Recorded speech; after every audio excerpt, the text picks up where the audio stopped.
top of the deck? What is on top of the deck? Oh, it's lazy healing! Oh my goodness! Double whip. Oh, easy game. Oh, here it is. Oh, what a master. Oh, To lose that game. attack cameo. No block. No block. There it is. Hallelujah! What have you drawn? What is it? What is it?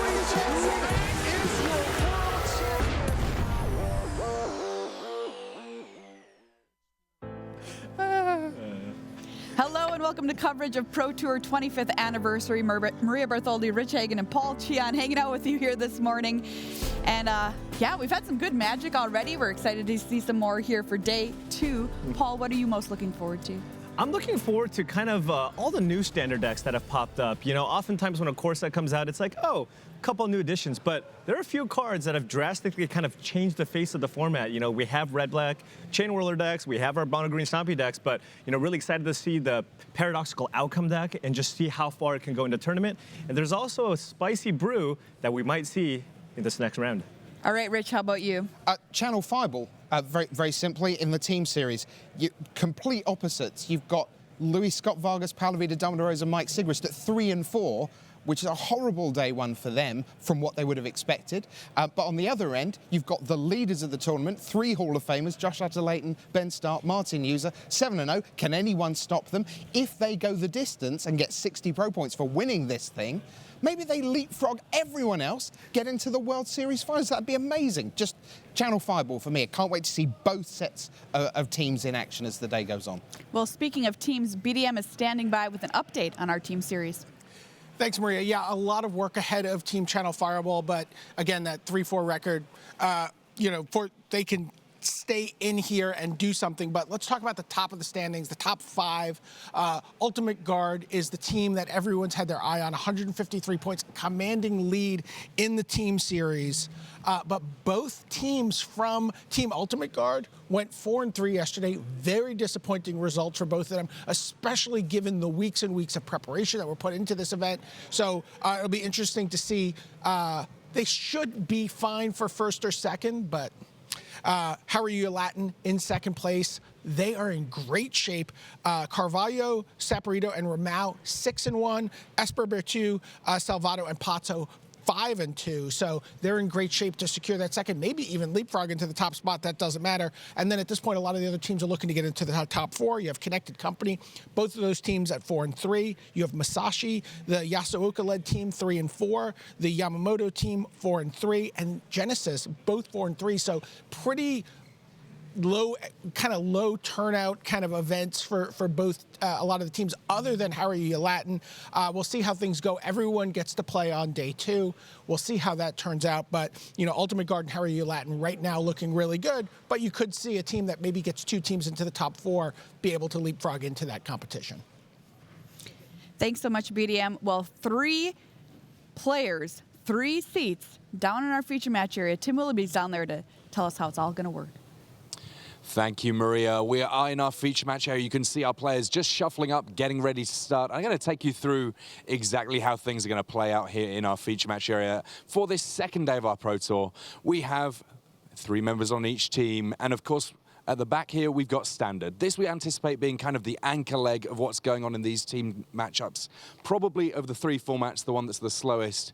In the middle here, that's where the Modern sits. Modern, a very, very quick format, potentially, so it may well be that those matches over in a flash, but where we're going to be kicking things off for a large proportion of our matches right here at the front. That's where Legacy sits, some of the oldest cards in the history of the game, which is kind of appropriate for Pro Tour 25th anniversary. Of course, no one player can make it through for their team on their own. You need to get 2 match wins in order to win the round. That's what we'll be looking for down in the feature match area. Thanks so much, Tim. Well, let's take a look at our leaderboard and where things stand here at the start of day 2. All right, Rich, walk us through it. Right, so Utter-Leighton, Stark, and User, as we've said, they're up front, and there is one other undefeated team. Not a perfect record, but 6 wins, no losses, and a draw. That's the MTG mint card team of Eduardo Sajgalik, Huang Haoshan, and Yam Wing Chun. The 6 and 1s go from third place, that's Jonathan Sukenik, Jacob Nagro, and Hunter Cochran, who are in the feature match area right now, getting ready to play against Gabriel Nassif, Dave Williams, and Eric Froehlich. And then you've got all the way down to Pereira, Disconti, and Baldin. This is the Brazilian winners of the PTQ at GP Santiago in Chile earlier, and they are really living the dream at 6 and 1. Very inexperienced team, but they came together and got their shot, and boy, are they taking it. As you head down on the right-hand side, you've got a couple of draws there again. Cubit, Sarap, and Neris, Wu, Hull, and Orange, 5, 1, and 1. And then a bunch of the 5 and 2s.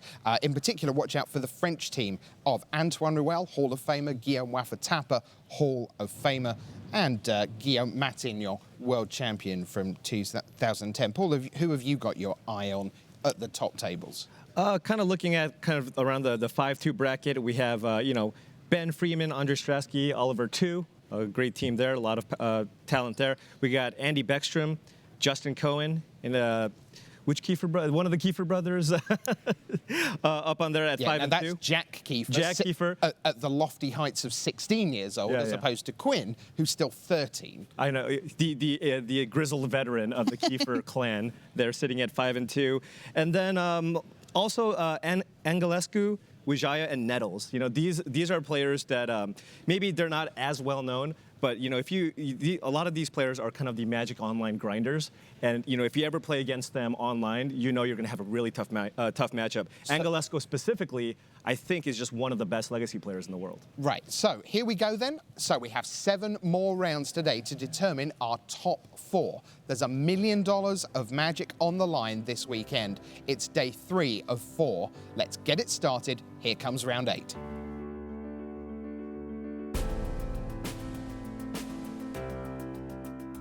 What's up, nerds? Welcome to the floor here at Pro Tour 25th Anniversary. My name's Riley, joined by Simon Gertzen, my longtime friend and colleague, and I tell you what, the hype train is about to leave the station. Not only is Yellow Hat himself, Gabe Nassif, playing some Modern in the feature match area, he's playing White-Blue Control, the best deck ever created. We are going to kick things off with Legacy, however, so let's get down to the feature match area right here, right now, for the next round here at Pro Tour 25th Anniversary. Oh, it's Lazy Helix! Oh my God! Easy game. He didn't block and that was it! What have you drawn? What is it? What is it? What is it? Huey Jensen is your world champion.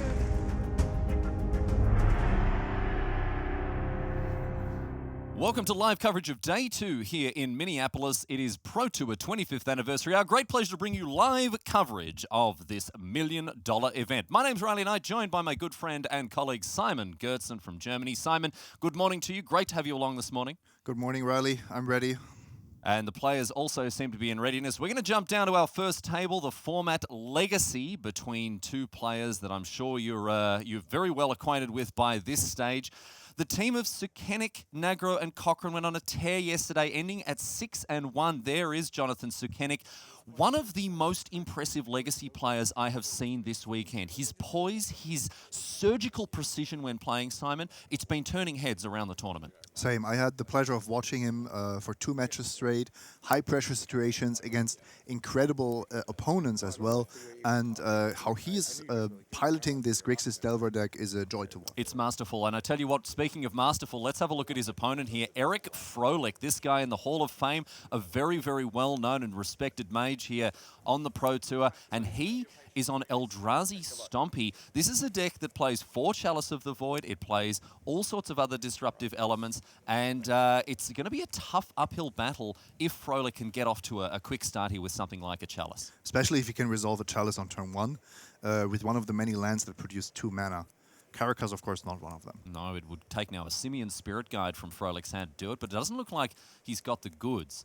Karakas, an important card, especially with the rise, once again, Simon, of the Omnitel deck, the Sneak and Show deck, Emrakul, Gristlebrand. Karakas, a really nice answer to those cards. Yeah, really, really good way, and it doesn't even cost a spell slot to have some main deck hate against Sneak and Show. So here is, well, the Legacy format in a single card. It is Delver of Secrets now, Sukenik, on the blind flip at this stage. Let's hoping he can find that 3-2 here.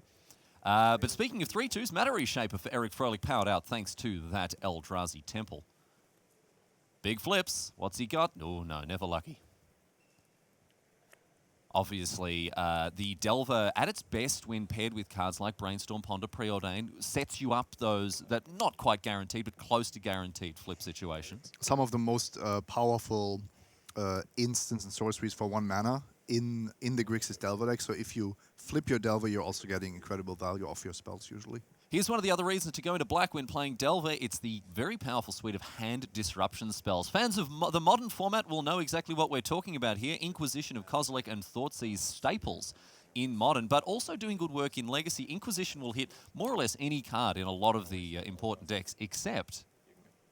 Against Eldrazi Stompy. Against Eldrazi Stompy. Thought-Knot Seer 4, Reality Smasher 5, and Bringer 6. But Wasteland, a good answer against Froelich with an expensive hand. So the Whipsky there with the Inquisition of Kozilek, but play continues now with an Umezawa's Jitte cast off that Wasteland. This one a fantastic option against the creature decks of Legacy. Very, very difficult to interact with, putting charge counters on the Jitte itself rather than the creature. And we're going to see the Insectile Aberration flip here, which is a nice little clock for Sukenik. But Froelich, I really like the way that Jitte lines up against the creatures that Sukenik is looking to rumble with here. You mean you like how Jitte hid from Inquisition of Kozilek? Yes, that's also very good, just hiding out there at the top of the library. Sukenik, he'd be kicking himself there. An unfortunate timing for that Inquisition. So now let's have a look at the top 3 with a Ponder. Another Wasteland. Maybe that's just the way to do it. Keep Froelich off of lands for a while. Maybe drop a Bitter Blossom. But Jitte is really scary, and you don't expect it in the main decks in Legacy usually. So Ponder resolves. Now we're going to see a Volcanic Island and an attack for 3. An important thing to note here, we are seeing Eldrazi Stompy with many ways to cheat out expensive creatures with City of Traders, Ancient Tomb, Eldrazi Temple, Eye of Ugin. But it is a mana-hungry deck. It's not one of these razor-sharp Delver decks that can operate on 0 to 1 lands. Yeah, and especially the draws where you don't have Eye of Ugin or Eldrazi Temple available, or Wasteland took care of it. And Sukenik with the very nice answer of Lightning Bolt to deal with that Matter Reshaper. And another Umezawa's Jitte off the top with the Reshaper. That's not a great draw for Froelich. That card essentially blank right now. And Sukenik continues to apply pressure here, Simon. He's got himself into a good position, nullifying the effect of that Jitte. And I wouldn't be surprised if he goes after Froelich's mana here. Yeah, and also I really like where his hand is at. He has a Bitter Blossom in play, but is also ready to drop a Tree-Name Nemesis, and that means that Umezawa's Jitte is getting less and less scary. Yeah, Froelich really not able to capitalize on the back of that Jitte there, and we saw Sukenik going after the Caracas with his Wasteland. And look at him just sitting pretty. Look at this. He knows he's in control. We've talked about this already, Simon. The way that Sukenik has navigated the matches in Legacy. Took an unfortunate loss to Josh Adelaton yesterday deep into day 1, but this guy, he knows his eggs in the Legacy format. It's very, very clear to see. Here's the True Name Nemesis you mentioned, Simon. And we can see Sukenik almost certainly never going to miss that Bitter Blossom trigger. It's difficult when the token is already waiting on your library. So an endless one here for Froelich. Turns out to have a rather abrupt end to the endless one. You know, 1 mana, 1/1. And look at him gulping down that water. Got to stay hydrated. Jeez, that is a large vestibule, Simon. That bottle is almost as impressive as his Delver skills. So Froelich now hitting the tank. We can see he does have an Ancient Tomb in hand, but that doesn't help him too much. Look at the converted mana cost of all the cards that he's got. The biggest power of the Eldrazi Stompy decks comes from these unfair creatures entering the battlefield earlier. But it is a tempo deck in the end. So if you fall behind, you can actually not come back so easily. I mean, Froelich couldn't even cast the Simian Spirit Guide in his hand as he didn't have red. Not that's what it's in the deck for, but all the same, I mean, yeah, he's run rings around him here as Sukenik. Froelich never seemed to be in it, really needing an early disruptive element. He needed that Chalice of the Void. He needed the Eye of Ugin to power out those threats nice and early. But I tell you what, Jonathan Sukenik comes up with the goods in game 1. A great performance from him. And absolutely correct use of those Wastelands. Eric had 3 mana for Eldrazi's on turn 2, but never enough mana to cast a 4-drop. We're going to take a quick break, ladies and gentlemen. We'll be back with more live magic from Minneapolis as soon as we're on the other side of these ads. So stick with us. You're not going to want to miss a moment. We'll see you back here very soon. Check out Booster Draft Leagues on Magic Online. Draft anytime, play anytime. For more info, visit mtgo.com.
Welcome back to live coverage of Pro Tour 25th anniversary here in Minneapolis, USA. Riley Knight and Simon Gertzen in the booth with you. I understand we also have our floor reporter Tim Willoughby standing by for an update. Tim, what have we missed in the feature match area?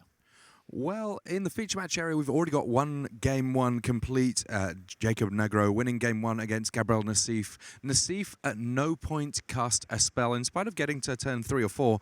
Meanwhile, Nagro on the other side of things, turn 1, Greater Gargadon, Stitcher's Supplier, Venge Vines, Bloodghasts. It was all working for him, killed things all off on turn 4 with a kicked Goblin Bushwhacker. Going to be a difficult thing for any deck to overcome, let alone a slow, ponderous, lumbering deck like the one played by Gabe Nassif. We're going to jump in and have a look at what's going on in Standard, however. We've got Hunter Cochran facing off against David Williams. And, wow, Simon, a real treat for the viewer today. Turbo Fog in the hand of David Williams. This is a deck as old as, as old as the card Fog, essentially, and not something we've seen in Standard a whole bunch prior to this tournament. No, actually the printing of Nexus of Fate made this deck possible, and what we just missed was Williams resolving the third Saga counter on Mirari's the Mirari Conjecture and then casting Nexus of Fate. So he is going off. He's taking all the turns, and even though Cochran's board is full of creatures, he's probably not dying anytime soon. No, certainly. And I mean, the other really important cards, apart from Nexus of Fate, of course, Haze of Pollen and Root Snare. These cards preventing combat damage and keeping yourself nice and safe. And Williams on a relatively healthy 8 life. He's also got a Khan and a Search for Azcanta, that both very, very powerful cards that are going to help him push further and further into that late game. It may be that Cochran never does another single point of combat damage this game. The interaction of Karn and Teferi with cards that let you take additional turns is just huge, because you're just drawing so many cards each turn. You don't even need holding mana effects that also benefit your opponent. You can just get all the cards for yourself. And you're getting spell-like effects without an investment in mana over and over again, and that mana that advantage really racks up over consecutive turns. Williams now trying to find a spare piece of real estate to plop this Hinterland Harbour down. Looks like we're going to see the Search for Azcanta flip this turn, should he choose to put the top card into the graveyard. I love this card, Search for Azcanta. We've seen it played in all the formats, all the way down to Legacy, Simon. Yeah, and it doesn't feel super unfair. It feels powerful, it feels pushed, but it doesn't feel like an unfair card at all. So, Gift of Paradise into the bin. That's 7, and that means we have found the Sunken Ruin. Burke and Wills come back, say, yep, don't even worry about it. Found the Sunken City. Expedition successful, and let's have a look at what Williams is going to do with this. He's still got an extra turn up his sleeve? Oh, I don't know. I don't know if when we entered, when we started watching, but I'm pretty sure he will actually find another Nexus if he just goes through all his effects here. So another card off the top with Khan, counting up his mana as well here. He's got a second Khan in hand just put there. A lot of lands as well. Is that a Nexus of Fate at the back of his hand? Yeah, he's actually holding one. So we might see, depending on his mana situation, we might see him play a Teferi and Nexus of Fate. And you can see those eagle-eyed viewers who may have noticed little Rivals of Ixalan icon above Williams' life total there. That's indicating that he has the City's Blessing, most probably from having cast Secrets of the Golden City. See the little icon there just above the time bar. Here is, speaking of time, here is Teferi, the hero of Dominaria. Another card that is seeing multi-format play all the way down to Legacy, this guy as well. A very, very powerful Planeswalker indeed, costing an effective 3 mana thanks to his +1 ability. Insane synergy between untapping 2 lands at your end step and wanting to cast Fog anyway to not die next turn. And one of the most obscene interactions here as well, as we see Nexus of Fate #2 now, shuffled into its owner's library. One of the most insane interactions you can have with Teferi, and again in all formats, is the interaction with Azcanta, the Sunken Ruin. You can draw the card from Teferi, activate your Sunken Ruin, get another card, and then untap it with the Teferi as well. So you're effectively drawing 4 cards per turn cycle. And don't get me started on Memorial to Genius. Oh, yes, yes. Play it, untap it, draw immediately. We haven't seen that quite break into Legacy just yet, but I tell you what, it's in the pipeline. Here's Williams with his 3rd consecutive turn in a row. He's got another one lined up as well, a second Teferi off the top here for the American. And he doesn't really need any of the extra planes. An embarrassment of riches here. Oh, he's having fun. That's exactly David Williams' wheelhouse. Is he one of the players who believes that fun is a zero-sum game here, Simon?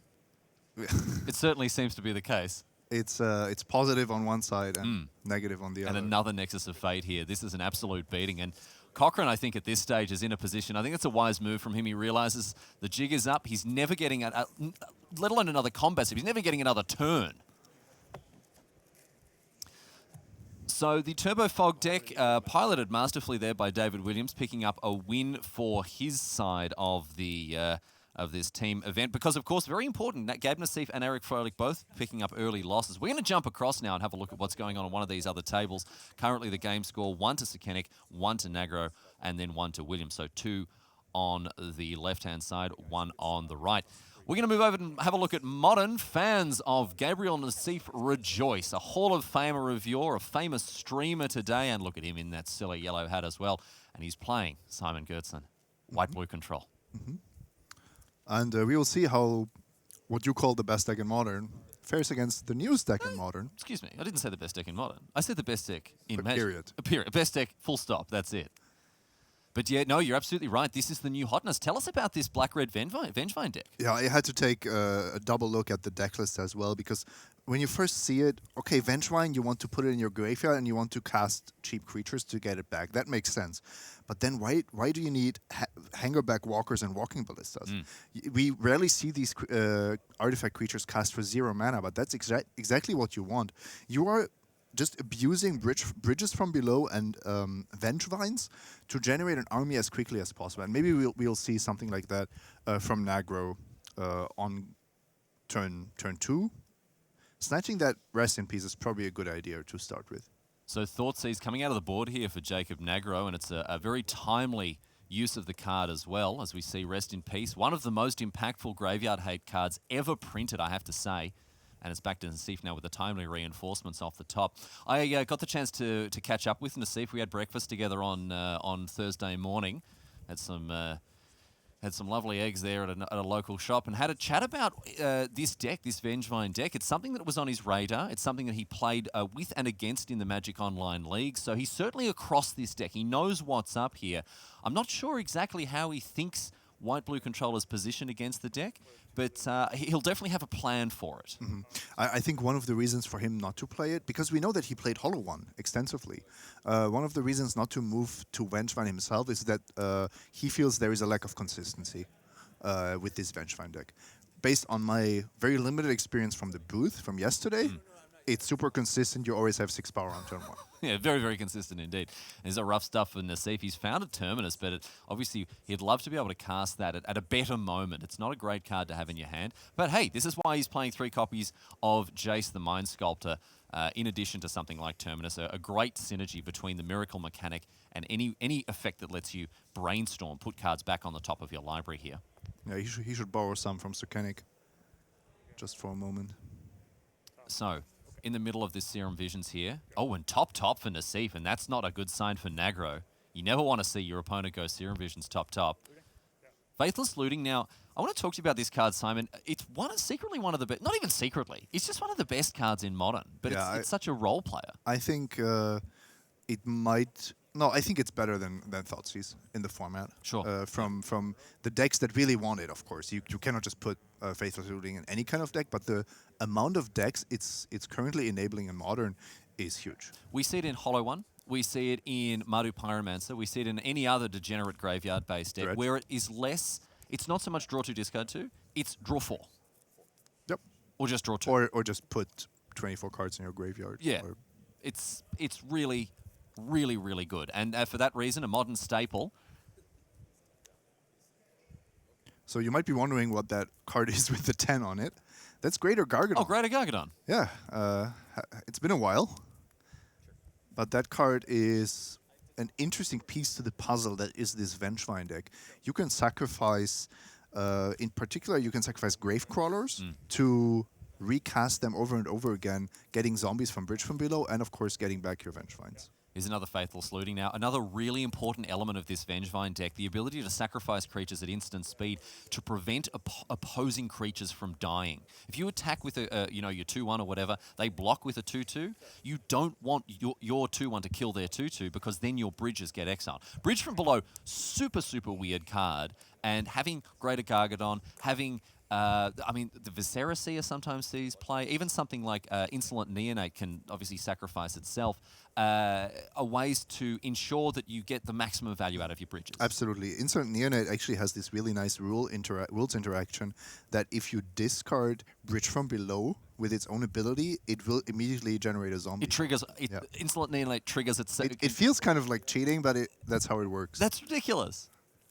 Here's a Bloodcast now, nice recursive creature. You've all seen this one before, and we're going to see Vengevine get triggered thanks to the Goblin Bushwhacker.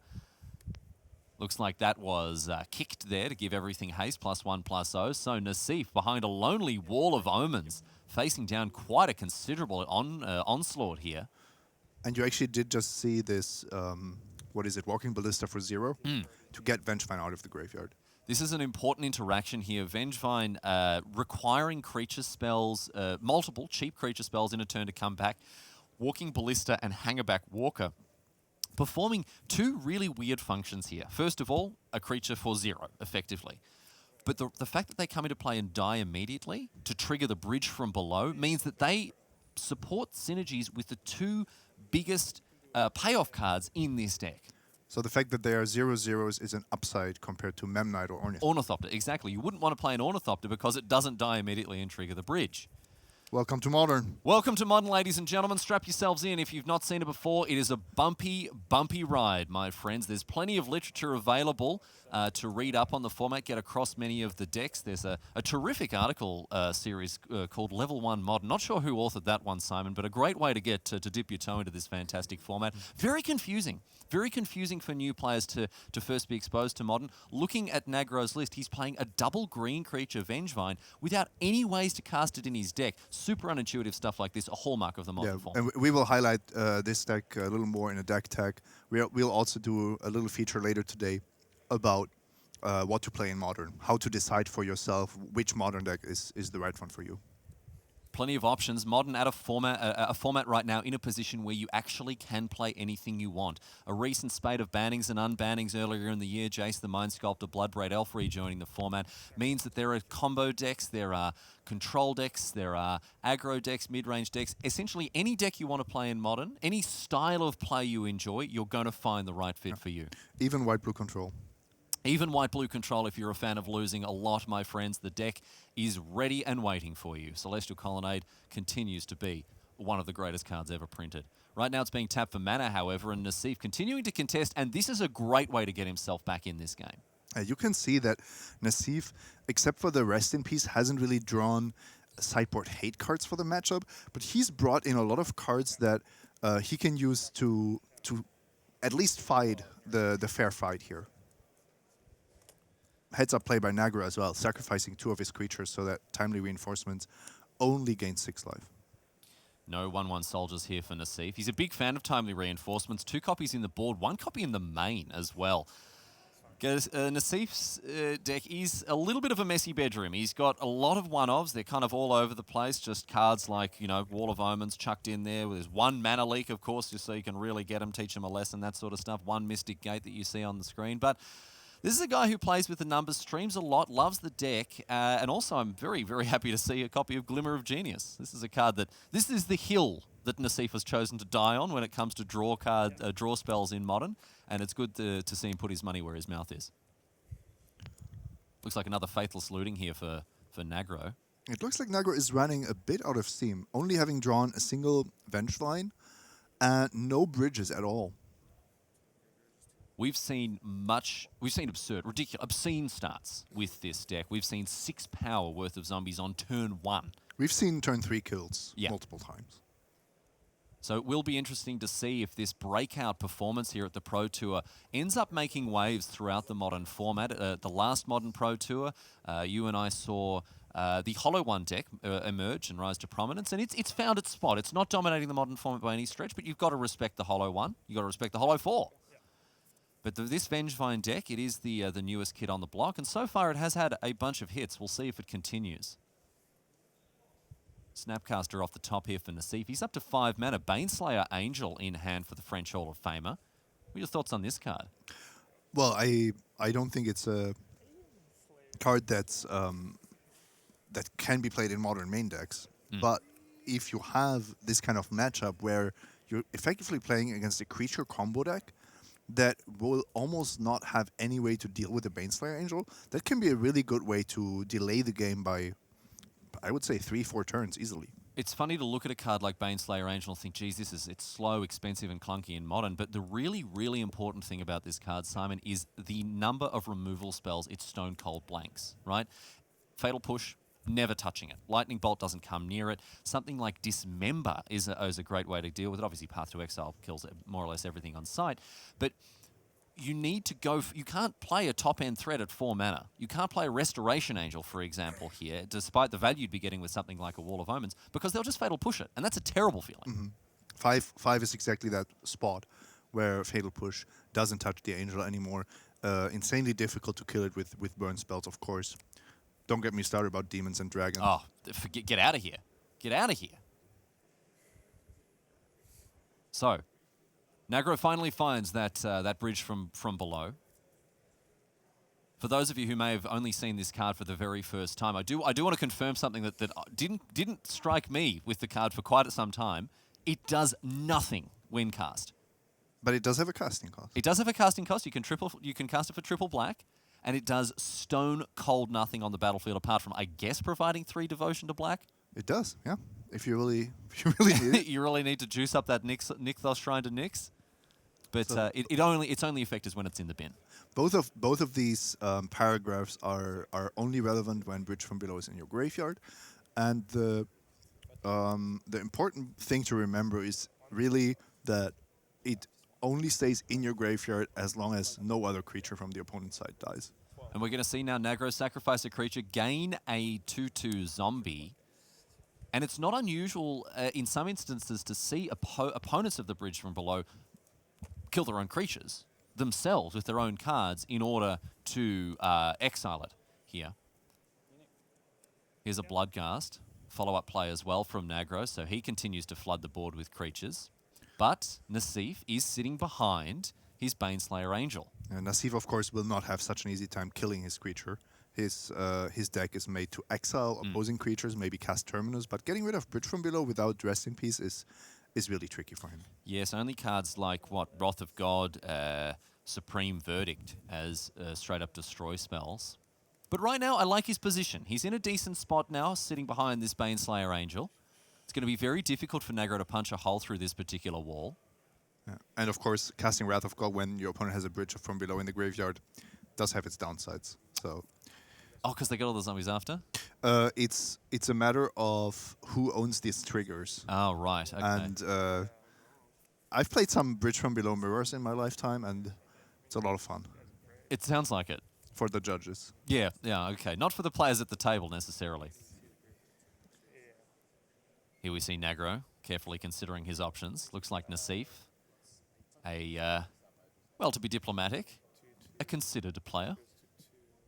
A careful player, Simon. Someone who likes to certainly think his way through all of the different lines before ultimately, obviously, choosing the incorrect one. Any fans of his stream will know that he is the lord of the punts. But I tell you what, all jokes aside, this man has an incredibly impressive career, an incredibly impressive resume, and he's just a great dude. Absolutely. He's a lot of fun to him. He's a lot of fun, and all of the teasing, I think, I very much hope is taken in the right way. Here's another Celestial Colonnade for the French Hall of Famer here. I like that Nassif is going aggressive with his Baneslayer Angel, realizing that he really doesn't want to play this infinitely long game against such an explosive combo deck.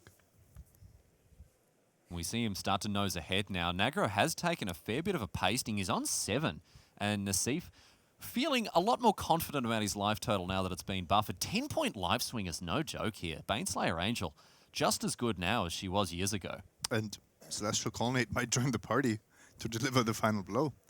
Nassif just set up a 2-turn clock.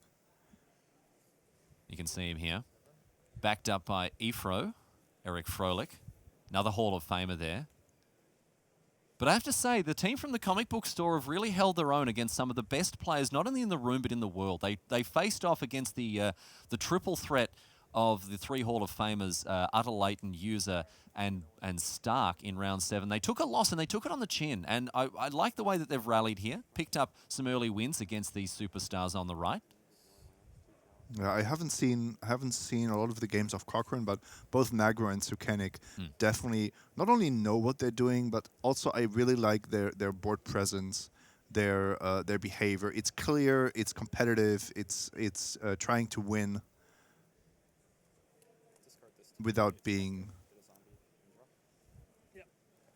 bad sportsmen. No, they're professionals. They're real professionals, and we see here now Nagro sacrifice his insolent neonate, discarding a greater Gargadon. That's going to net him another 2/2 zombie, and then flashback of Faithless Looting.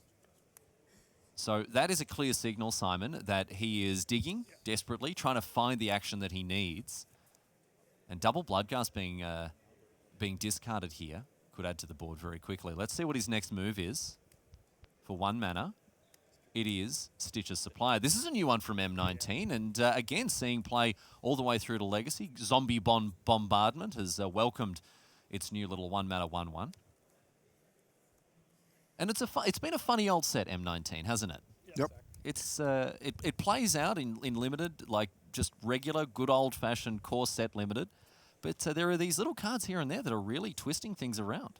And even though they aren't pushed for constructed play, it's more their uniqueness that makes them show up in certain decks. Big fan of core sets. Big fan of core sets. I cut my teeth learning how to play proper limited well, I say proper limited Magic. Maybe I shouldn't pat myself on the back too hard there.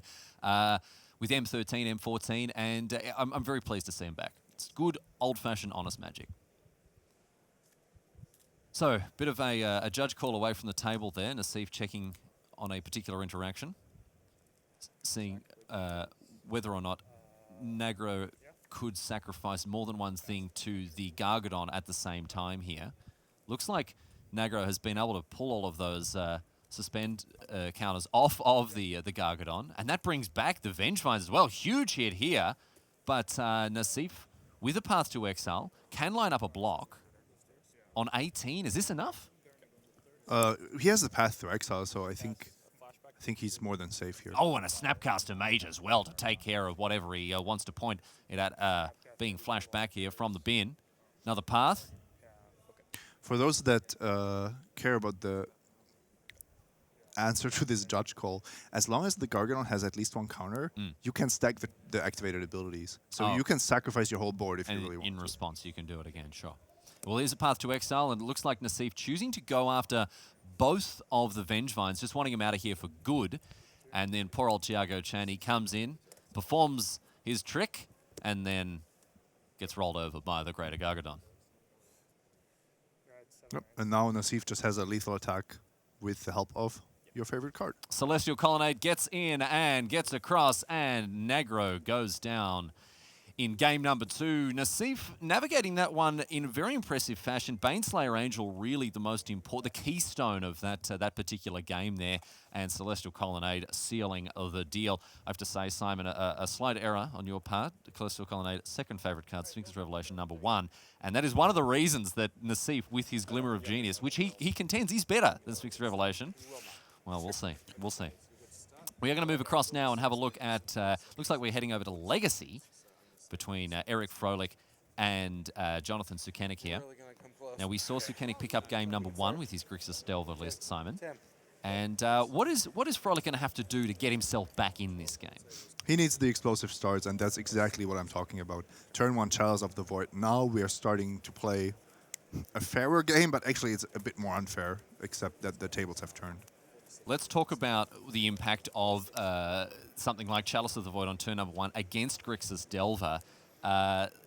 Some of the 1-mana... Well, maybe we could quicker read the non-1-mana spells in Sukenik's list here.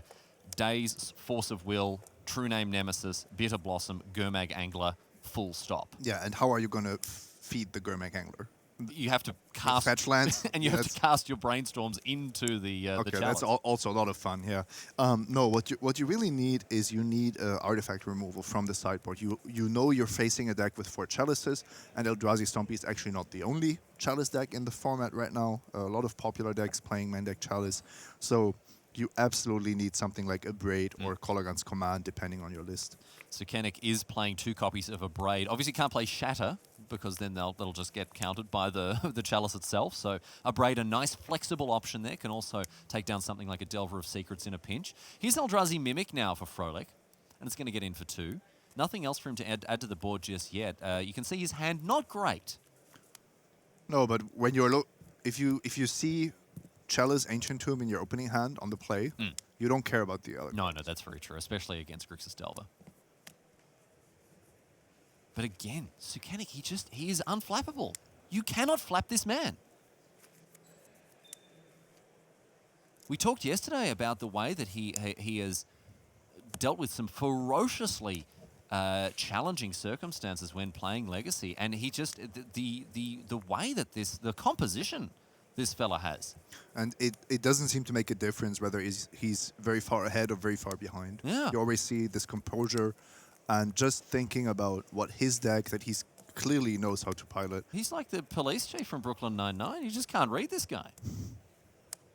Here's another chalice now. Looks like Froelich is doubling down here and wanting to ensure that Sukenik doesn't have a way to contest these chalices. And this means an Braid off the top isn't going to get Sukenik out of this particular morass. No, there are, of course, ways to deal with multiple chalices at the same time, but I don't think that Sukenik has access to cards like that. Something like EE, Engineered Explosives, or the like, no. I mean, a Ratchet Bomb would be really nice here, too. Ratchet Bomb. There are some red cards as well, of course. Some X spells to deal with multiple artifacts. By force, yeah. Well, Inquisition here gets countered by... Well, Froelich can pick his poison here. And it goes to the bin. And I think Sukenik here recognizing that, if he is going to feed the fish and get a Gurmag Angler into play, then he just has to pay the piper and do the right thing here. Mishra's Factory now, winter mode engaged for Froelich. He's taking another pasting from his Ancient Tombs, but here is Thought Not Seer. And just as we said, ladies and gentlemen, Sukenik with a handful of 1-drops. Of course. Your turn 1 play might have been pretty good. Your turn one play might have been pretty good.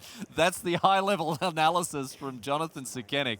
And I tell you what, I got him dead to rights. It certainly was. And Froelich, I think, exiling that lightning bolt there, yes. The thing is, with a deck like Grixis Delver, you have to keep those hands with a lot of one-drops. You cannot hope to mulligan into better hands, except maybe to find an Abrade or a Force of Will. But it's always this risk versus reward, because the opponent also has to have it. So you're actually giving them percentage points for the games where they don't start with the Chalice by mulliganing aggressively.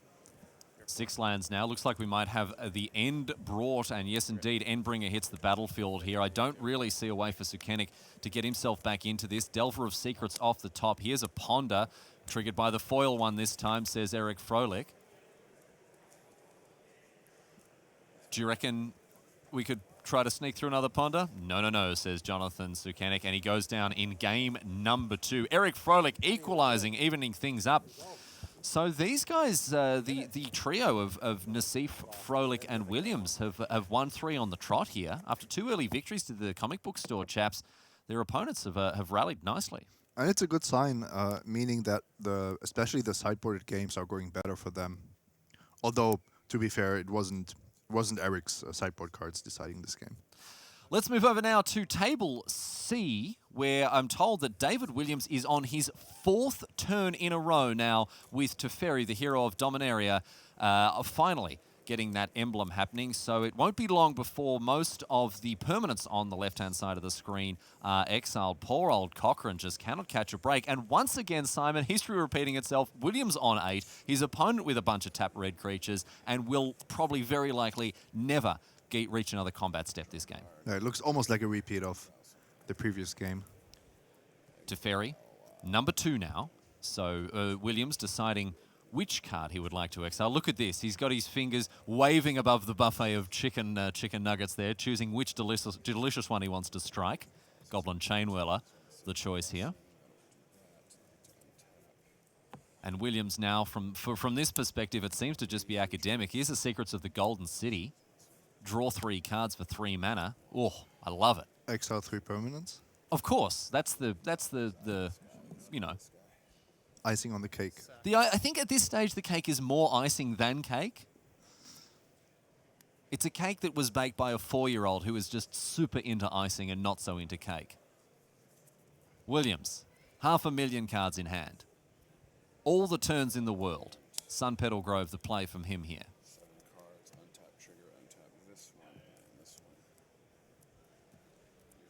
Seems to have, oh my goodness me, twist ending. M. Night Shyamalan has come here and given Cochran another turn. Say it ain't so. Cycles a Canyon Slough here, rekindling Phoenix in hand in addition to a pair of Scrap Heap Scroungers. And these scrappy boys enter the battlefield, and across comes the team. Back to Williams, Glimmer of Genius for him. He needs to continue to find these Nexi of Fate.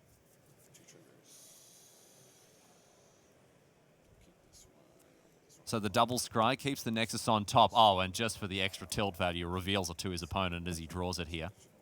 And exiling these 2 creatures means that they're not going to come across and connect.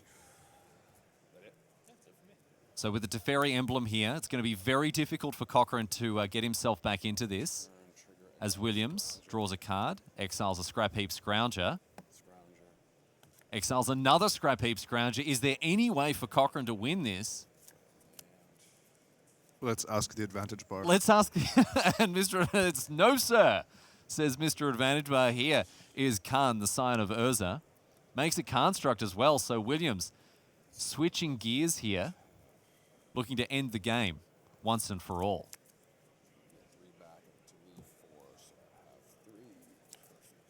Another Nexus of Fate with 2 Planeswalkers in play, alternatively a few more card draw spells. To exile all of Cochran's lands, who even if he gets another turn, isn't even close to killing Williams here. No, I mean, rekindling Phoenix in hand alongside another Goblin Chainwhirler here for Cochran, but it will be unlikely that he even gets the chance to cast any of these cards. An utter beating here from David Williams. Seems like things have really turned out his way, and maybe the composure for Cochran. No, okay, just fixing his hair. That's all right. No anxiety in that that hair fixing there. Just got to stay fresh for the cameras. And look, Cochran, I understand completely. So, back to Williams now. Nexus of Fate after having untapped those lands with Teferi. I think this is in his end step he's doing this. And with every iteration, it's getting more likely that you're finding Nexus of Fate. Quick insight there to our legacy table. Looks like they're still shuffling up and getting ready for game number 3 here. Williams putting the finishing touches on this one. Cochran unable to really keep himself in it. Back to Williams now with another turn.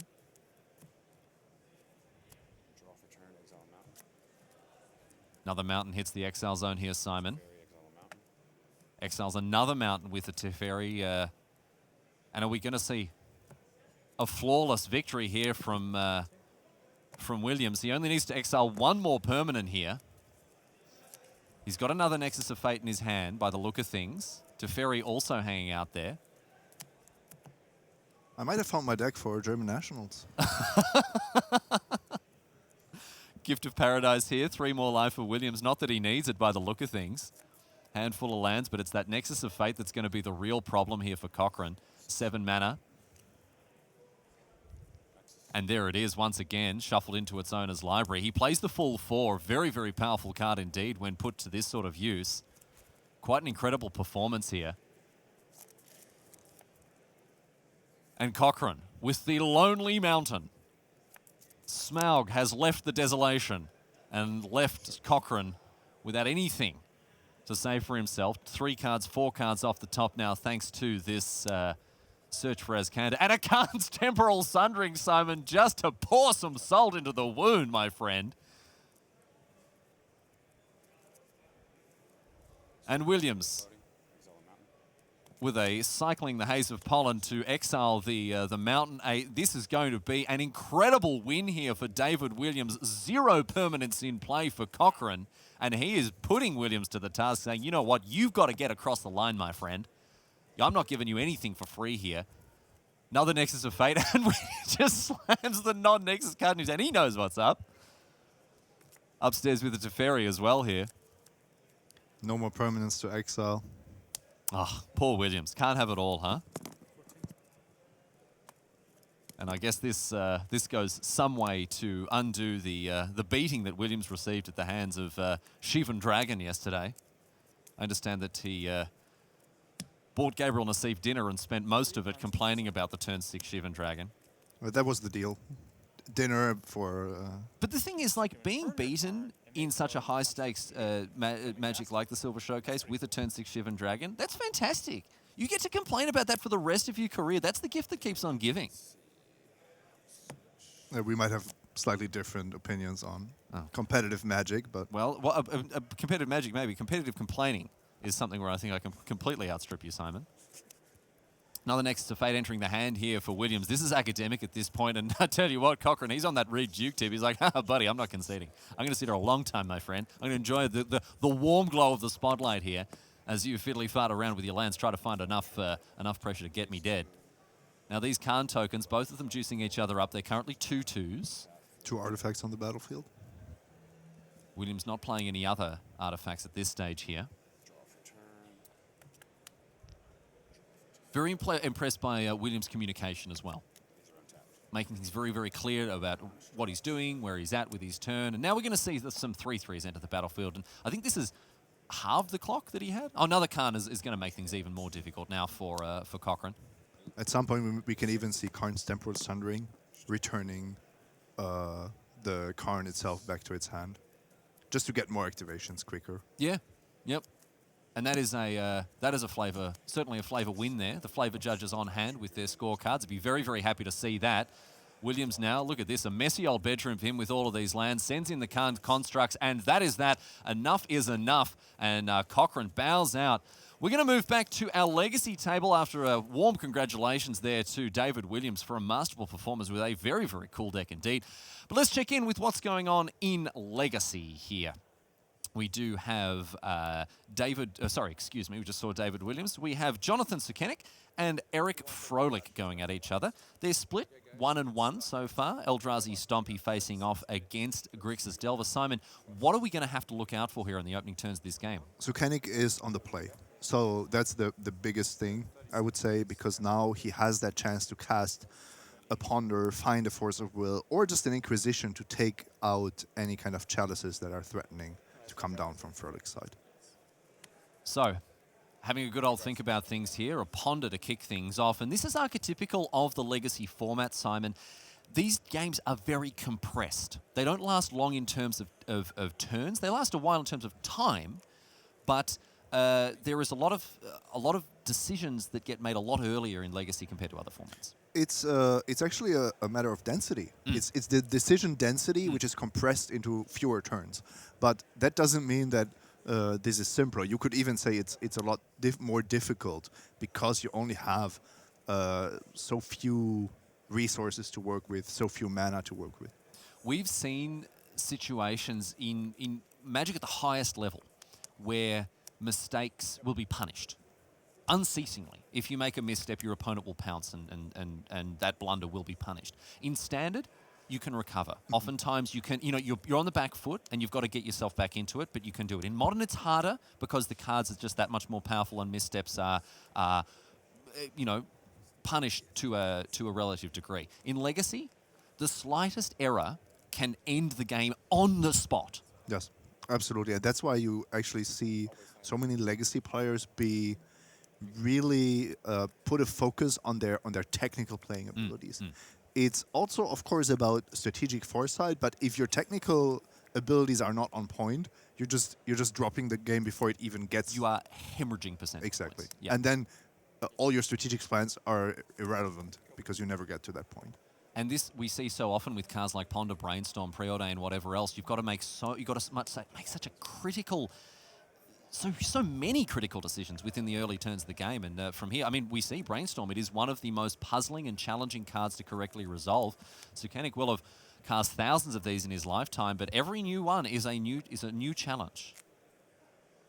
Eldrazi Mimic has got a cross here. I love that Wasteland on the Eldrazi Temple, keeping Froelich off his mana. But the Mimic has opened the account here with an attack for 2. Sukenik now consulting with his teammate there about this Brainstorm. Looks like both of them are going to weigh in here. Bit of a conference call there. Whispering away like the cool kids in the backseat of the bus, Simon. This reminds me a little bit of yesterday where I had the short feeling that Sukenik was actually losing some of his focus and some of his concentration even with his two friends, his two teammates sitting next to him. I mean, this is a real thing. Here's a Bitter Blossom now for Sukenik. This is a real thing for many players. You just got to let them off the leash. The dog's got to hunt. You just let it do it. You got to let them do their thing by themselves. If you're on a team with people and they're like, hey, you know what? Leave me alone. Just let me get this done myself. You don't take that personally. You go, this is how this person likes to play. But what I do like about this team is that it's only if Sukenik actively asks for feedback, asks a question. It's not like somebody is just in your ear and telling you their thoughts about things. Yeah, there's not. You never want the backseat driver. You want to lean back and say, hey, can you grab the Melways, let me know where we're going? Can you type this into Google Maps so I know what's up? If you ask, that's a very different matter. But just jibber-jabbering away in your ear is not what you want to hear all the time. And we've talked about it. Sukenik is one of those players who seems to thrive in these situations. And if he's checking in with his teammates, that's great. But I think that he's more than capable of getting through this under his own steam here. We had a really funny situation yesterday when Martin was making a comment to Ben Stark about something that might be in his opponent's hand or some read he might be having. And Ben just said, look, my deck is difficult enough already. I'm focusing on how to solve this puzzle. And he kind of told him in a joking way that that might not be all that relevant.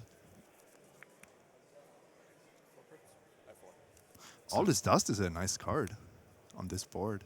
Yeah. It's a bit expensive, of course, but might play an important role. Also able to be powered out, of course, by the Eldrazi Temple, as it is an Eldrazi card. It's weird to see a creature type on a sorcery, But that is exactly what you see there. And also Bitter Blossom, another tribal card. We don't see tribal too often these days, but it was an interesting sort of wrinkle in the texture of Magic back in the day. And just a few constructed playable cards is enough to make it relevant.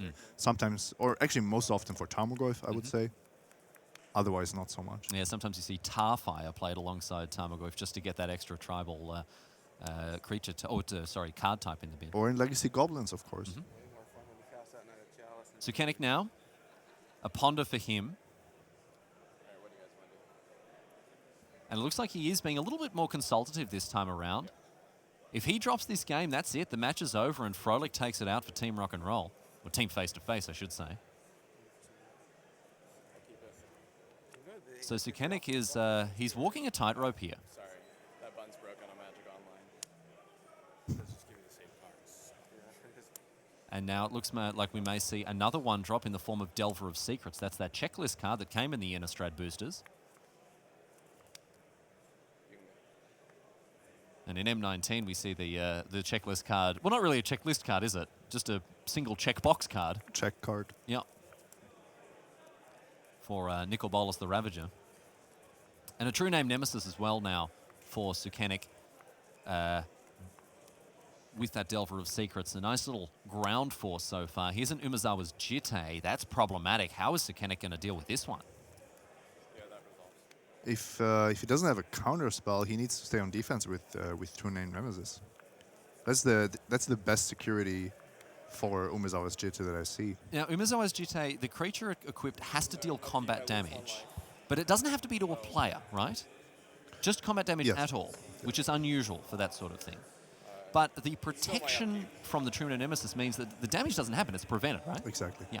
And True Name Nemesis is a very particular card because it has protection from a chosen player, but that means it's anything controlled by that player. So you can imagine that if there is a creature fighting with True Name Nemesis has protection from that creature. Here's a Dismember targeting that insect elaboration. Which member, Simon? That member. That member. You weren't around back in the days when we used to play Umezawa's Jitte mirrors, but they also destroyed each other when you played them. Oh, of course, yeah. No, I was around for that Legend rule, that iteration of the Legend Betrayers rule. of Kamigawa block constructed. I remember back in the day when we played Delver in Standard, the best removal spell for an opposing Geist of St. Traft was your own Geist of St. Traft. The Legend rule, it used to say that you couldn't have 2 copies of the same legendary permanent on the battlefield at all, but now you just can't have 2 under your control. But no, you are right. I do accept your point, Simon. I'm not a grizzly old grandpa veteran like you there. It does have its benefits. I wouldn't say Umezawa's Jitte mirrors were my favorite things in the last 25 years of Magic. Sukenik now continuing to take to the skies with his Bitter Blossom triggers, of course, but right now has to deal with this Dismember. Looks like he's in the process of shuffling away some cards now. We're going to see another Brainstorm in response here. Digging for that Force of Will. I think that's the only card that's going to get him out of this one here. Oh, no, sorry, a Daze also gets the job done. I think even if Froelich is allowed to kill the Delver of Secrets here, Bitter Blossom is slowly taking over this game. The important counter is if Froelich actually gets up to 7 mana, you need to be able to stop all his dust from resolving. But I'm sure Sukenik knows exactly what an Eldrazi Stompy deck list is made of. His hand is not set up particularly well for this particular fight. He's got a Delver of Secrets, an Underground Sea, and what looks like a Diabolic Edict in the back of his hand. I also saw a Gurmag Angler, so he may have held on to that one, actually. Yes, it's an Angler. That's actually another good reason not to pick up the fight here. If you're holding multiple Delvers anyway, you don't really need to counter that Dismember. Snapcaster Mage. Tiago Chan making another performance. Again, one of the most powerful cards ever printed. It tends to be nominated as part of that unofficial cycle of All-Star 2-drops. Stoneforge Mystic, Young Pyromancer, Tarmogoyf, Dark Confident.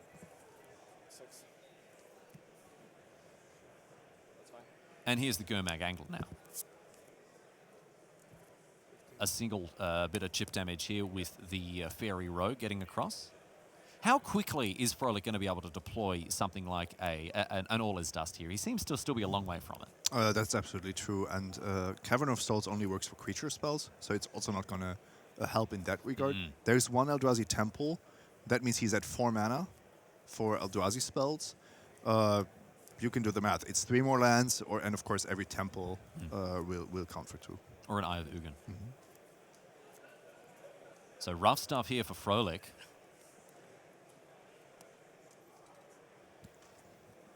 Doesn't look particularly Froelich at the moment, does he, Simon? I'm at 10. It's a little joke for all the German viewers there. And back to Sukenik. Delver. Here's another Delver of Secrets now. Delver. And a second one. He's going to delve into all of those secrets that you've got. Lock up your journals, my friends. 13. And across comes the fairies. I'm a little bit surprised how defensive Sukenik is taking this. But I believe he didn't have a chance to turn this into a 2-turn clock anyway. So now he's hoping to flip the Delvers, then attack 2 more times. So this one slowly slipping away from Froelich here.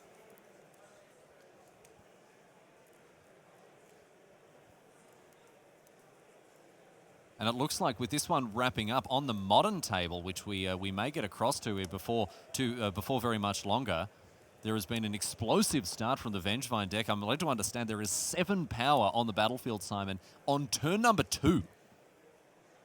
So that means no rest in peace, or rest in peace too late. Maybe a little bit too late, yeah, exactly. Sukenik, again taking this one slow and steady, decides to back the tortoise rather than the hare in this particular game. History tells us it's a wise bet to make, although Aesop did also tell a story about a scorpion on the back of a frog, so who can believe him? Does the player run spatial contortion? I lose a life. I got a 9. Another fairy rogue now. Delver trigger. And reveals a braid to the Delvers. They're going to flip. Here's some I prepared earlier, he says. And let's get in with the team by the look of things. Is this going to be the attack that seals the deal, Simon? I think it's the second to last turn. Or maybe with the Trinity Nemesis, 9, 10, 11, 12, 13.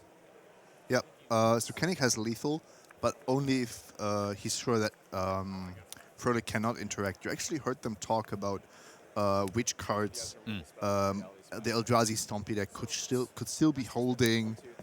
That would make this attack risky in any way. Something like a spatial contortion could be problematic. But nope, just going to shove. Get him in there, he says. And an extension of the hand from Eric Froelich means that is that. Sukenik, unsurprisingly, picks up the Game 3 win after a masterful performance here. Looks like Nassif has managed to put himself in a position where he's under an enormous amount of pressure very early here, Simon. Path to Exile stemming the bleeding a little bit, but here's a Walking Ballista. Oh, actually cast as a creature. Impressive. Not something you see every day in the Vengevine list here.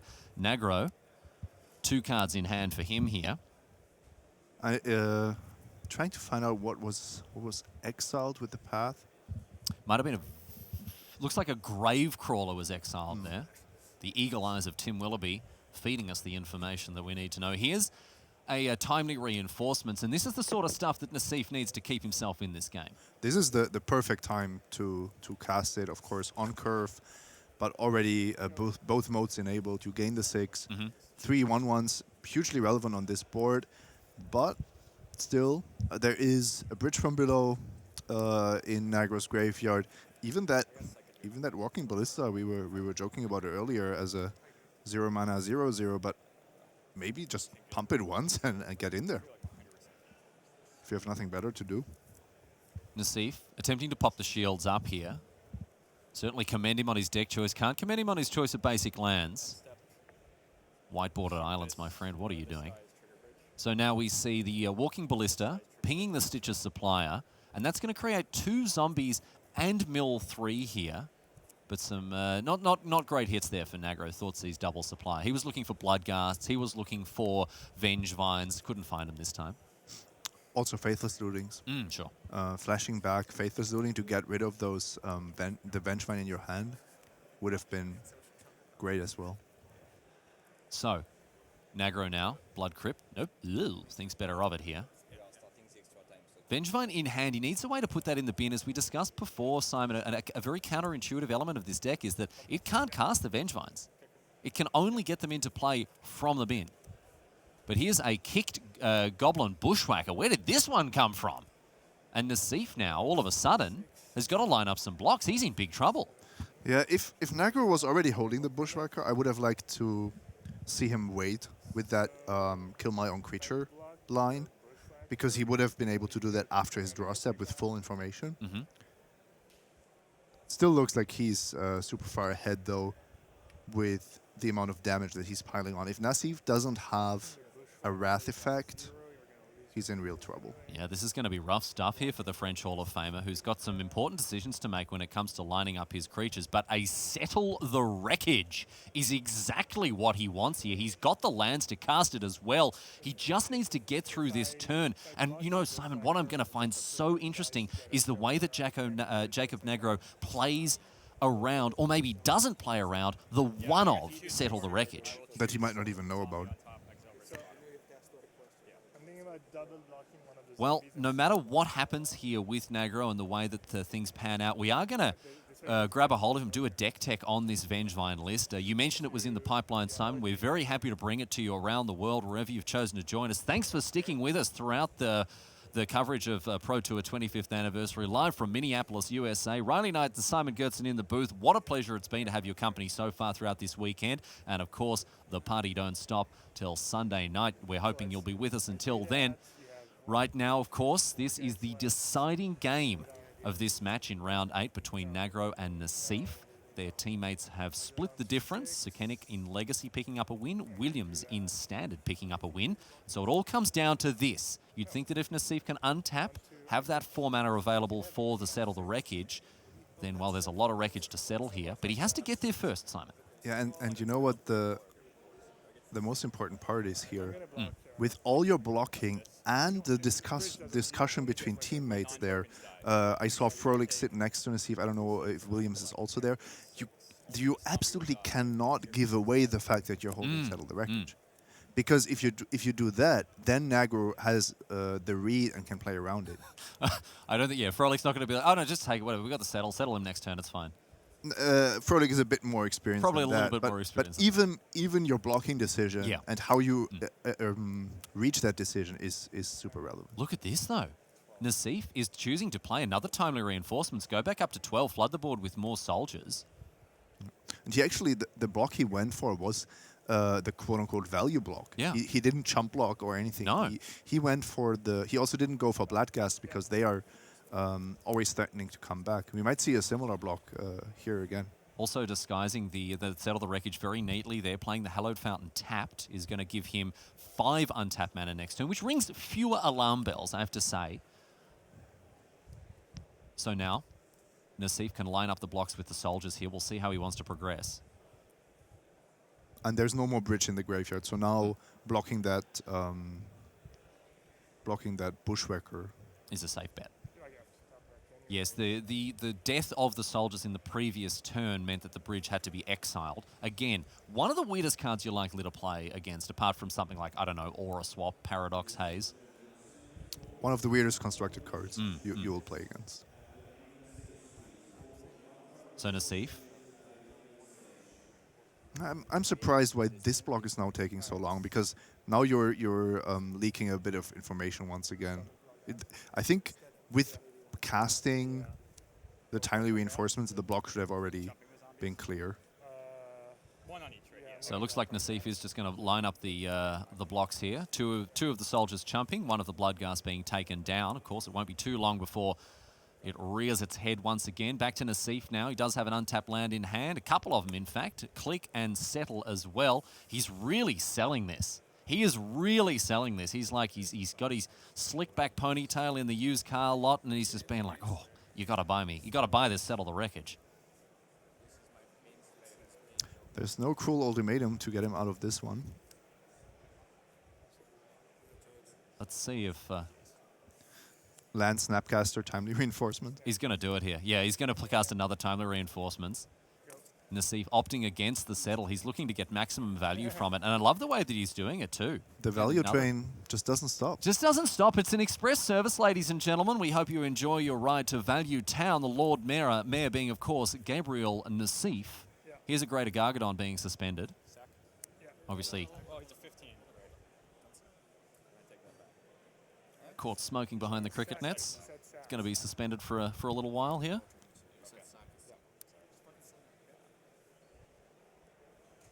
And sacrificing the Bloodcast. And you're shaking your head, Simon.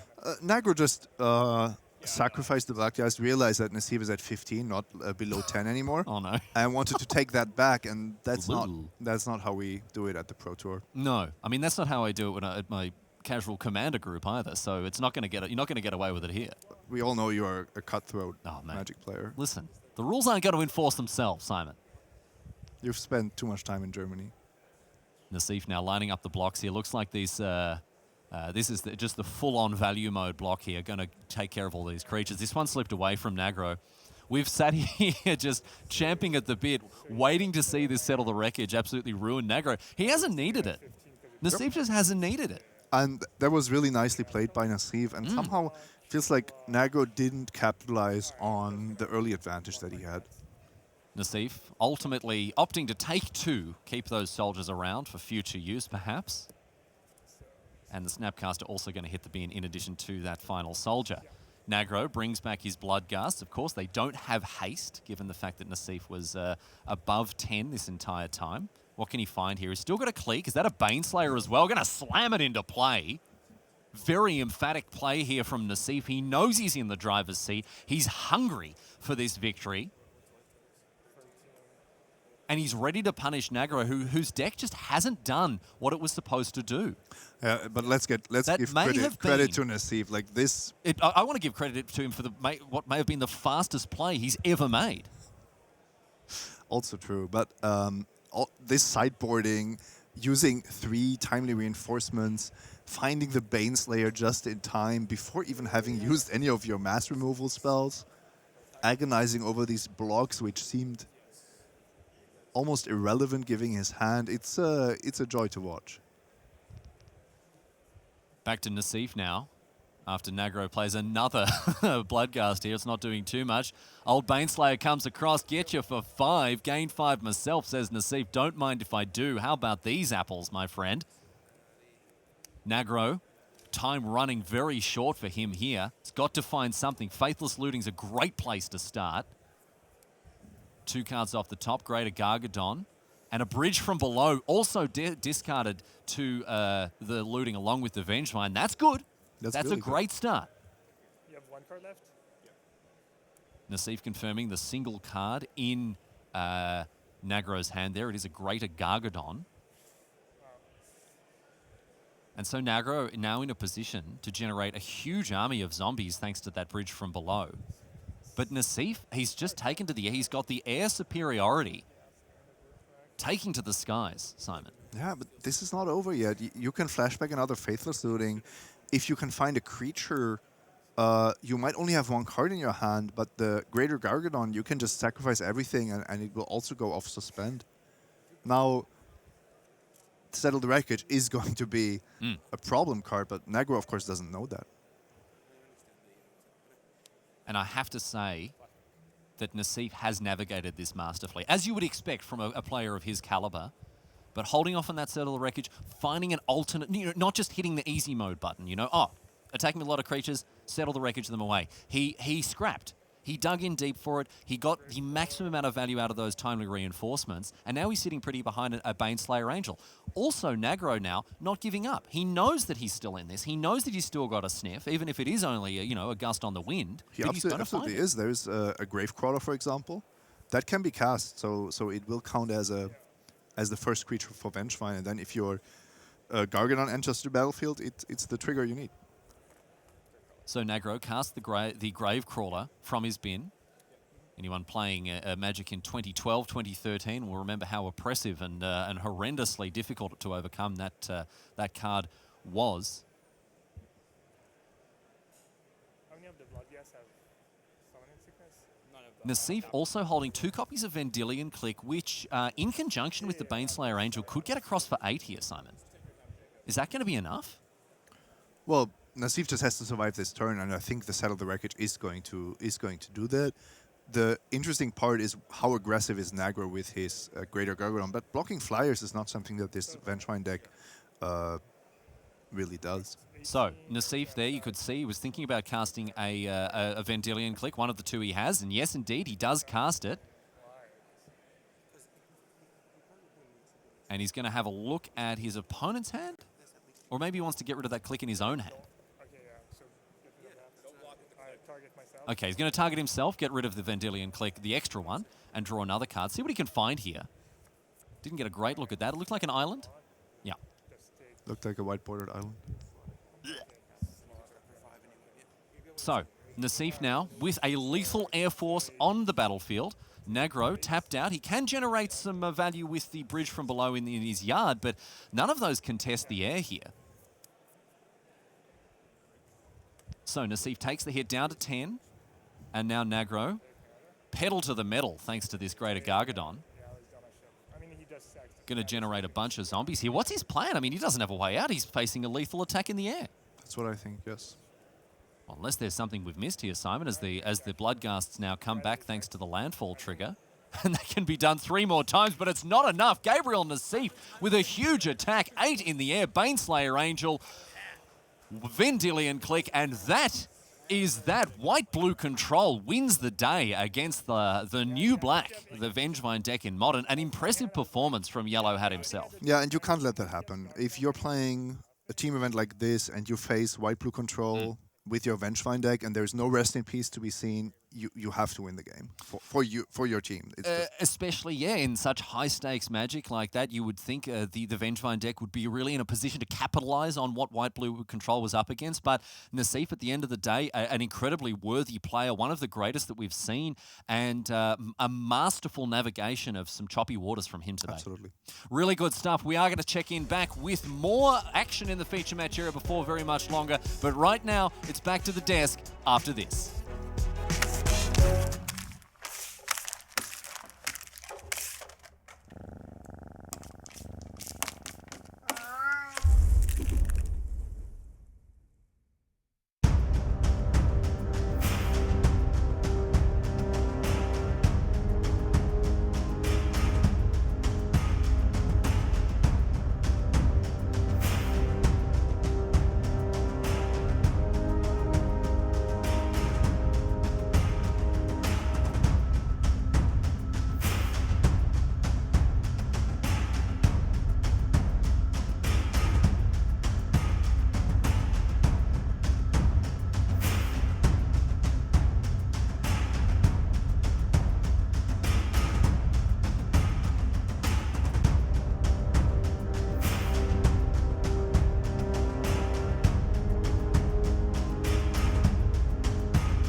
Hello everyone, welcome back to the news desk. Rich Hagan joined by Chris Bakula, Steve Locke, Wyatt Darby and Paul Cheon. Paul, lean to your right, you're ruining his shot. Oh, there we go, much better. Gotta get out of Darby, the way. Locke. Their head's a little bigger. It's basically ESPN college football game day here for you. And thanks very much, guys. You guys are the best. You totally rock.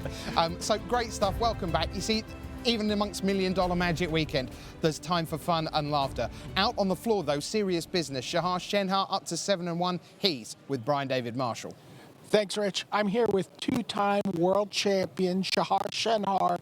And Shahar, we've literally watched you grow up in this game as we celebrate the 25th anniversary of Magic. Yeah, you were still pretty tall. Yeah. What is this? This season has been kind of a big one for you, and you're in a great shape here at 7-1. What are you looking for from this Pro Tour? Well, I'm looking for 10-4 or better to make platinum, and top 4 or something that I can make worlds. So that would be nice. Become the first 3-time world championship winner? Yeah, one step at a time. I have to make worlds first, but we'll see. Yeah. And then your teammates behind us, they're waiting for you to get there. Who are you playing with this weekend? I'm playing with Jacob Wilson and Mattia Rizzi.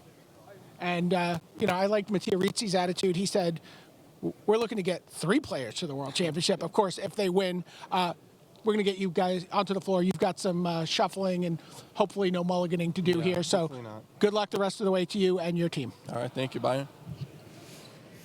Good luck to them. Great team. Jacob Wilson, Mattia Rizzi, Grand Prix champion, of course, and Shahar, 2-time world champion. Now, Brian's been a busy man. He's been out on the floor during the round, and he had a chance to talk with one of the European teams who are having a tremendous run, including the Grand Prix champion of last weekend. That was Magnus Lanto, but he's with a Hall of Famer. Let's listen in. We're talking to Pro Tour Hall of Famer Ole Rade. Ole, you won a Pro Tour, what is that, 23 years ago at very first season of the Pro Tour? Yeah, I won the 3rd one, I think, back in '96. So that's 22 years ago. It was like on the 4th of July, I remember. So in the summer of '96. Yeah. That was in Columbus. So not terribly far from here. Well, far from here when it comes to age, right, or time. But I don't know the distance, but it feels like it's on the other side of the world, even though we're kind of close. Now, 22 years later, who are you playing with at this Pro Tour? So I'm here with Magnus Lanto, who won the GP last weekend in the same place, actually, in the same building.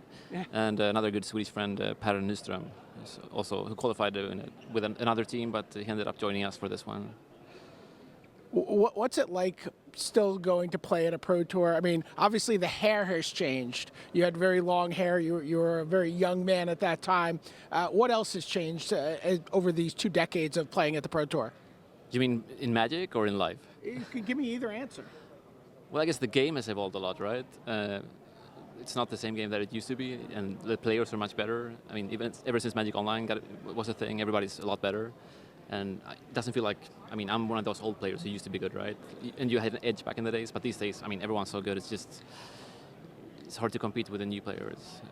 All right, well, he's being a little modest because these guys are doing pretty well today. They're 6-2 so far and looking to make a deep run here, maybe get back to the top 4 22 years later after his Sunday debut at Pro Tour Columbus. Great stuff. Thanks to BDM and Olorada earlier this round. All right, Paul, let's get the leaderboard up on your screens. Now, we see one Team Channel Fireball squad there at 8-0. They took care of Sajkalik Hwang and Yam this round. What about the other Channel Fireball trio? So the other Channel Fireball trio of PV Damodarosa, LSV, and Mike Sigrist are currently sitting at 4-4. So they have a combined record of 12-4. But the most important thing about this is the fact that Josh Layton, Ben Stark, and Martin Yuza are still 8-0. So they're in excellent position to make it to the top 4. And if they do, I mean, realistically, I think they need to win. But if they do, they might sneak in and qualify for the Team World Championships. Okay, now the big problem with that scenario, which is perfectly valid, what you said there is entirely true. 4th place right now, Carvalho, Saporito and Ramao. 19th on 6-2, Esper, Bertu, Salvato and Pozzo. That is both teams of Harry Latin. They are in 2nd place on the leaderboard coming into the team series. So they have every chance not only of still being in the top 2, but potentially overtaking Team Ultimate Guard. They were 30 points adrift of Ultimate Guard, but Cuneo, Rietzel and Finkel, they're at 5 and 3. They're still live to win the whole thing. But it looks like big news this round. Duke, Jensen and Turtenwald, the Peach Garden and Oath, they lost their first round today. They were 4-3 overnight. They're now 4 and 4. It looks like one of certainly the most popular teams in the room, arguably one of the favorites in the room, will not make the top 4. We don't see how 10 and 4 can make it. 11 and 3 is starting to look like the benchmark for being around the mix for top 4. So, Paul, it does look like the might of Jensen, Turtenwald and Duke are done. Right. I mean, we've seen this happen at multiple times. The last PT of the year, before the world slots are determined, we had last year Paulo Vitor Dama de Rosa winning the Pro Tour. We've had Mike Sigrist coming in top 8ing the last Pro Tour to be the player of the year. So lots of wild things can happen at the last Pro Tour of the season. Now, if you look at the 7 and 1s, wow, there are some Stoke teams there. Froehlich, Nassif and Williams, Carvalho, Saporito, Ramau, Wilson, Ritzy and Shenhar. And then if you add in Sajgalik, Huang and Yam, Wu, Hull and Orange, you are looking at 15 players at 6-1-1 or better, plus Utterleighton, Stark and User. The one team that is mixing it right the way to the top there is Barkan, Pastora and Noga. This is Dan Barkan, Kellen Pastora in his 7th Pro Tour, Steve Noga. 2 of these guys barely played at the highest level. And what a great story for them. Still in the mix, some plenty of 6 and 2s. But we are starting to see team series teams coming towards the top. We sort of talked about halfway through yesterday that there were a lot of unsigned squads, if you like. Right. But now, 1, 2, 4, 5, 6, 8, 10, all from team series squads that we see there. So, look, as we head on, we saw Dave Williams do some crazy stuff. How important at a format where we've got so many different decks across so many formats, how useful is it to have something new and unexplored? I think it's very valuable. I think that there's a lot of value in playing a deck that people are just unfamiliar playing against, you know? Just playing even a couple of cards different in traditional decks can go a long way. We saw Gabriel Nassif holding a Settle the Wreckage in Modern. You know, you just don't see that all that often. So playing this deck, people don't know how to play around it. They're like, should I be playing against sweepers? I'm not sure. And then all of a sudden, you've given them enough time to just take infinite turns. All right, so our feature match this round, they're sitting down behind us. This features Gerard Fabiano, Peter Ingram and Chris Fennell up against Yuta Takahashi, the king of the fairies as we know him, Kazuyuki Takamura, Pro Tour champion, and Kazuaki Fujimura. So let's take a quick look, Paul, at the matchups. Fabiano in Legacy is going to be with white-blue Stoneblade against Yuta Takahashi with Grixis Control. Right. So that's probably going to be, you know, just kind of a very grindy matchup. I would guess that it's a very, very close matchup. And, you know, it's going to come down to, like, experience and also, of course, the draws. And they could be there for a while, oh, yeah. you think? Oh, yeah, that one looks like it could be a grind fest. Even though it's Legacy? Exactly. Right, okay. So our middle table, that's Modern, of course. And a reminder, if you're just joining us, welcome. 3 seats, 3 formats. You have to win 2 out of the 3 to claim victory in the round. So the middle seat sees Peter Ingram with white-blue Control, this time against Kazuyuki Takamura, Jund Vengevine. Okay, so this is also a matchup that could go long because one of the decks is a white-blue control deck. At the same time, if the Vengevine deck, you know, gets, you know, we've seen some pretty explosive draws or starts with that deck. If that deck can just put on the pressure really quickly, it can end the game in very, very short fashion. And standard, it's still Leaf Stompy all the way for Fennell against Fujimura. Let's see who gets to 7 and 2 and keeps the dream alive of getting to the top 4 here at Pro Tour 25th anniversary.